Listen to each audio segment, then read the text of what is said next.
What's up guys, Steve Chambers coming at you with another video. Today what I'm going to do is focus on the top 3 things that we need to do right now in order to ensure our success when getting back into the gym after this long layoff. Now, whether you haven't been working out this whole time or you haven't been doing bodyweight stuff at home, what I'm going to do in this video is just go over what I feel is super necessary in order to prevent injuries and make sure that we're making progress from the day we get back in the gym and moving forward.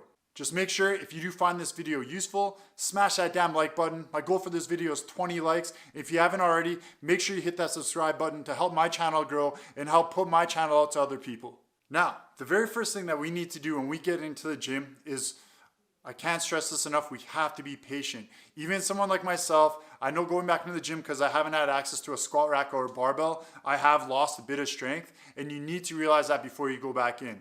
Our main goal going back into the gym is to ease ourselves back into training so that we can adapt faster and recover faster. If you've already been working out before, even if you've taken this whole time off and have done absolutely nothing, you will gain that stuff back fast if you take your time. Your main goal right now is to make sure that when we get back into the gym that we're not going to have any major setbacks that are going to make it so that we can't progress forward. There's lots of things we can do to do this. We can decrease the volume, decrease the weight, make sure that we're hitting optimal recovery with our nutrition and sleep. But what we need to do is just make sure that we're being patient and not going in there and going ham. I know a lot of people, even myself, have thought about it and be like, man, I just want to hit a 1 rep max and PR. That'd literally be the worst thing you can do. What you want to do is set yourself up for success. Make sure you're patient when we get back into the gym and have a really good plan so that we can ease into things and make sure that we're adapting fast so that we can get back to where we were and move past that as soon as possible.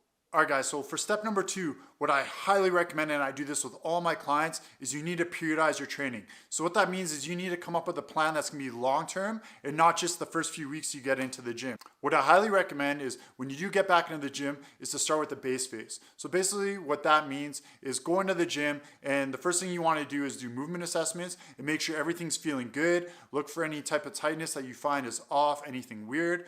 The next thing you want to do is try to stick mostly to compound movements, even if you're looking to train for size. And the reason why you want to do this is it's going to give a good idea where you stand with all these big movements.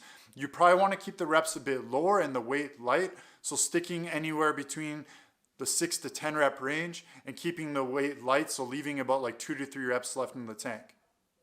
The reason why you want to do this is it's going to allow you not only to gauge where you're at, but it's also going to give you an idea of how fast you can recover now. That's one thing that people are gonna leave out that they're not really thinking about right now is by not training, even if you have been doing body weight stuff and not lifting weights, what's gonna happen is when you get back, your body's not gonna recover as fast as when we left the gym. So by doing more compound movements and keeping it light and leaving reps in the tank, you're gonna adapt faster and recover faster, which is gonna mean more results in the short term and the long term.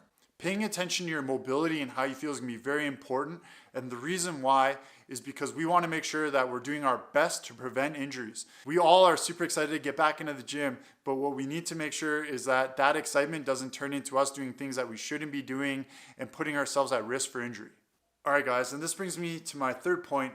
And what I really want to talk about in this video is goal setting. Now, I know I talk about this a lot in my videos. The reason why it's going to be so important now more than ever is because if you have had a long layoff, you want to make sure that you're setting realistic goals for yourself. Now, in that base phase, the reason why it's so important to have that is because we can do a feeling out process as where our fitness level is really at. Whether that's tightness in different areas or you feel like you've lost strength in different areas, this is going to allow us to really dial in our program and focus on what we need to be doing in the gym right now to ensure long-term success. I highly recommend after experimenting the first few days of that base phase of making sure that we're using feedback from those days to create our next program and set those really small goals to make sure that we can keep progressing and not have anything that's going to kick us in the ass and send us back to square one. Just make sure when you're setting those big goals that we have a bunch of small goals in order to make sure we achieve it. I see so many people overwhelm themselves by having these massive goals. So even let's say something like you want to lose 10 pounds, let's just set you up to try to lose 1 to 2 pounds a week on average and then make that 10-pound goal more of like a month and a half to 2 months away. That way we're going to ensure success, and if we do have anything where we do go backwards, it's going to be very easy to get back on track because we're only looking to lose 1 to 2 pounds a week versus focusing on that big goal of 10 pounds. the more feedback you can get from that base phase and that initial program and initial training you do in the gym, the better. So make sure you guys are writing lots of things down. That way you have something that you can use to work on what you need to actually work on to move forward.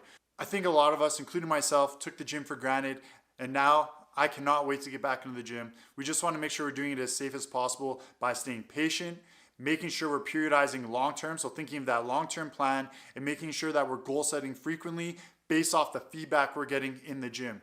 I hope this video helped you guys out. Like before, if you haven't already, make sure you like that video. Until next time, I'm out.